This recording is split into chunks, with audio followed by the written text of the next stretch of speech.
jarah, luka kesilapannya, ta'dil, maka diadili. Boleh diterima tak? Kalau yang dijarah akidahnya, maka tidak boleh diterima, sebab akidah itu penting. Kalau dijarah masalah fiqh, dia ambil. Tadi masalah fiqh, masalah khilaf, masalah yang berbeda. Tetapi ada orang menggunakan muwazanah. Apa arti muwazanah? Timbang tarikh. Jadi katanya kita mesti ada muwazanah, berlaku adil. Sedangkan tadi kita gunakan jarah wa ta'dil. Muwazanah mesti berlaku adil. Kita kena timbang tarikh. Kalau orang itu sudah berbuat baik, maka jangan dilupakan kebaikannya, walaupun ada kesalahannya. Ya, saya setuju. Saya sangat setuju. Kalau orang itu dah buat baik, kesalahannya kita lupakan. Tetapi akidah boleh dilupakan? Anak nak tanya, kesalahan akidah boleh dilupakan? Sampai-sampai kesalahan akidah pun lupakan juga kesalahan akidah. Yang penting katanya dia buat baik.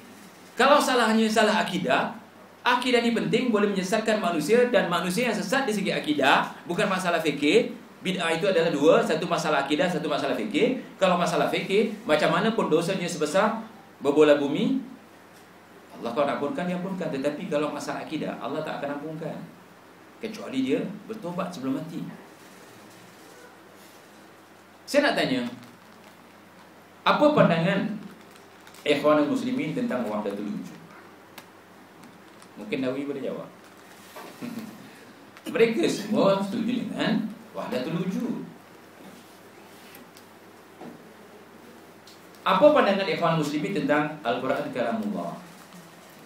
Hampir semua tokoh ikhwan muslim mengatakan Quran itu makhluk, bukan kalamullah. Hatta Qaradawi. Bismillah. Hatta Qaradawi. Saya ada sebuah kitab Sahwa Islamiyah. Sudah diulang cetak berkali-kali. Ulama kita sudah menegur Qaradawi bahawa di situ ada kesilapan besar. Apa kesilapannya? Apa kesilapannya? Minta maaf. Batuk saya menjadi-jadi. Kesilapannya tentang Al-Quran kalamullah. Seolah-olah Qaradawi mengatakan, nak katakan kalamullah boleh, nak katakan makhluk boleh. Alasannya adalah khilaf. Dan di bawahnya hadis itu, ikhtilafu ummati rahmah. Ini bukan hadis. Ikhtilafu ummati rahmah. Maka dikomen oleh sebagian masyayikh, Qaradawi masih lemah masalah hadisnya. Sebabkan ini bukan hadis. Baca Sahwa Islamiyah. Kata Qaradawi, ikhtilafu ummati rahmah. Sila kemudian hadis. Kedua, boleh ikhtilaf masalah akidah? Tidak boleh. Asal akidah tak boleh khilaf. Jadi seolah-olah Qaradawi mengatakan, antara katakan kalamullah boleh, makhluk pun boleh. Sedangkan Imam Ahmad di zamannya berapa ratus ulama dibunuh kerana mempertikaikan Quran kalamullah atau makhluk. Tetapi ulama salaf keseluruhannya mengatakan bahawa Quran kalamullah. Barakallah. Siapa yang mengatakan Quran kalamullah pada masa itu dibunuh, ratusan dibunuh. Imam Ahmad juga dibunuh. Akhirnya Imam Ahmad ditangkap. Betul kan?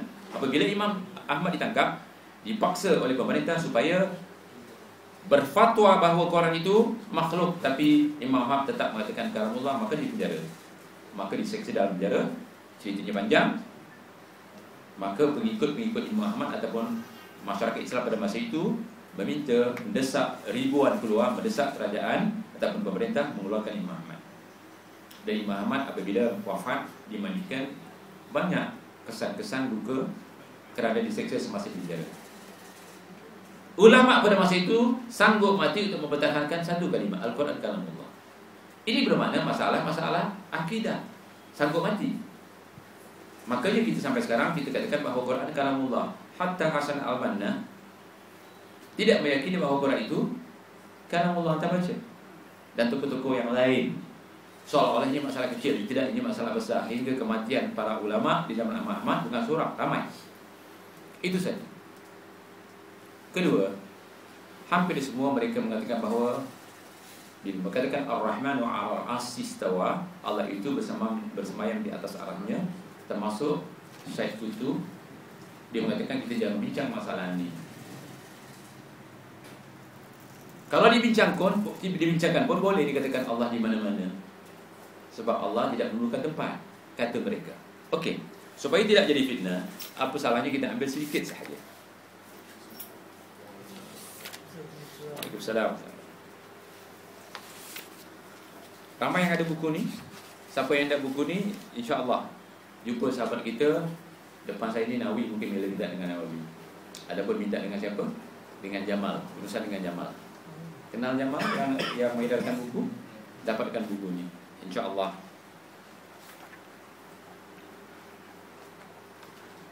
Dalam surah Al-Baqarah, "Walladzi khalaqa lakum ma fil ardi jami'an thumma istawa ila as-sama'i fasawwahunna sab'a samawat." Dan dialah, yakni Allah yang menjadikan segala yang ada di bumi untuk kamu, dan dia berkehendak menuju langit, lalu disempurnakan menjadi 7 langit, yakni 7 petala langit. Al-Baqarah. Said Qutb berkata, tidak ada gunanya untuk mendalami pengertian istawa, kerana yang demikian itu hanya sekadar simbolik, yakni simbol penguasaan dan tujuan dari keinginan penciptanya, yakni Allah Subhanahu Wa Taala. Begitu juga tidak ada gunanya untuk mendalami pengertian 7 lapis langit yang dimasukkan dalam ayat ini dan menentukan bentuknya, yakni luasnya. Ini kalau kita nak lihat dalam Fidal Quran juz pertama halaman 54, yakni di awal-awal. Syekh yang mengkomentar Rad, Syekh Abdullah bin Muhammad Ad-Duwais. Syekh Abdullah bin Muhammad Ad-Duwais. Apa katanya? Saya katakan pendapat ini tidak benar dilihat dari beberapa segi. Pertama, bertentangan dengan pendapat ahli tafsir Ibn Jarir. Lihat, kalau orang salah bercakap mesti bawa hujah. Di antaranya dia dibawa daripada Ibn Jarir.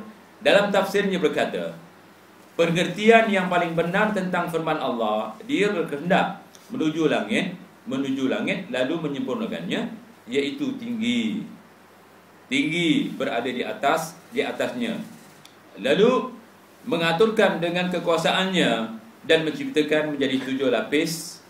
Ini terdapat dalam tafsir Ibn Jarir dalam juz pertama halaman 15. Ibn Katsir juga mengatakan di dalam tafsirnya tentang makna istawa ila sama, iaitu bermaksud menuju langit. Kerana istawa mengandung makna bermaksud dan datang, kerana disambung dengan ila.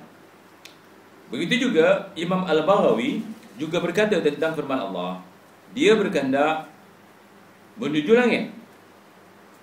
Ibn Abbas dan kebanyakan ahli tafsir dari kalangan salaf berkata, iaitu tinggi naik menuju langit. Kedua, perkataan yang demikian itu hanya sekadar simbol penguasaan. Itu kata siapa tadi? Said Qutb.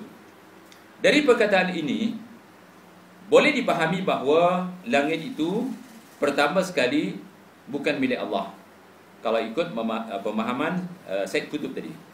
Lalu Allah menguasainya, seolah-olah bila dia ambil perkataan Said Qutb, langit bukan milik Allah, kemudian baru Allah kuasai.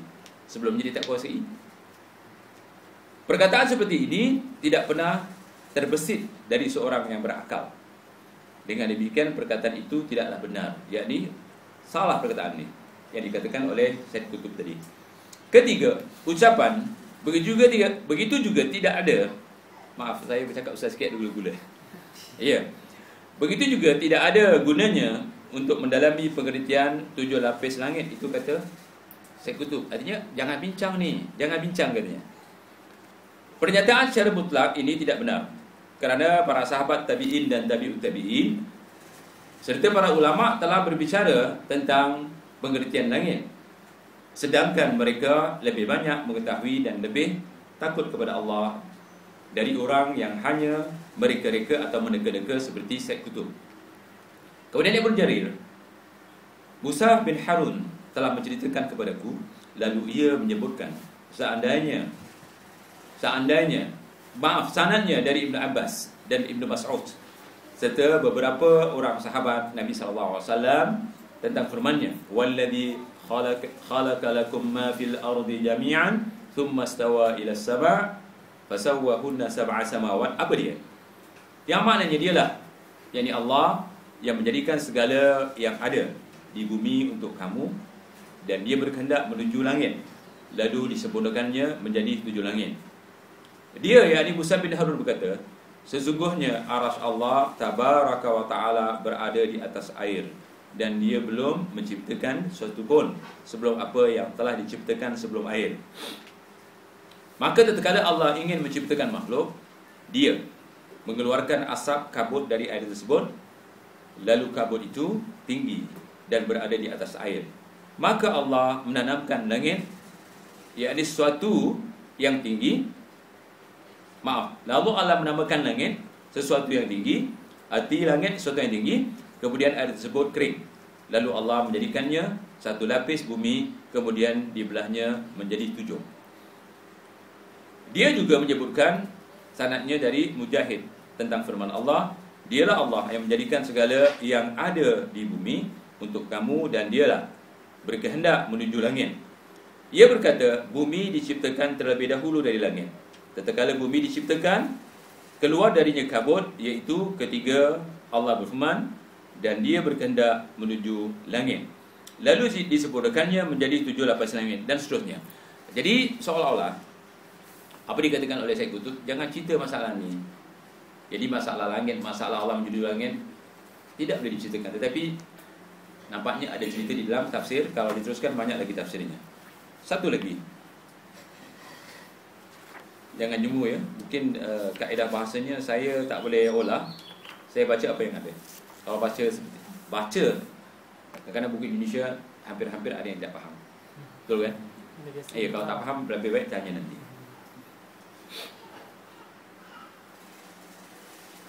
Pada juz pertama halaman 128, ia berkata tentang firman Allah, "Wa ma ja'alnal qiblata allati kunta 'alaiha." Wa ma ja'alnal qiblata allati kunta 'alaiha. Dan kami tidak menetapkan kiblat yang engkau menghadap kepadanya. Apa kata Syekh itu? Boleh sampai masa ni? Tak apa, tunggu direct aja.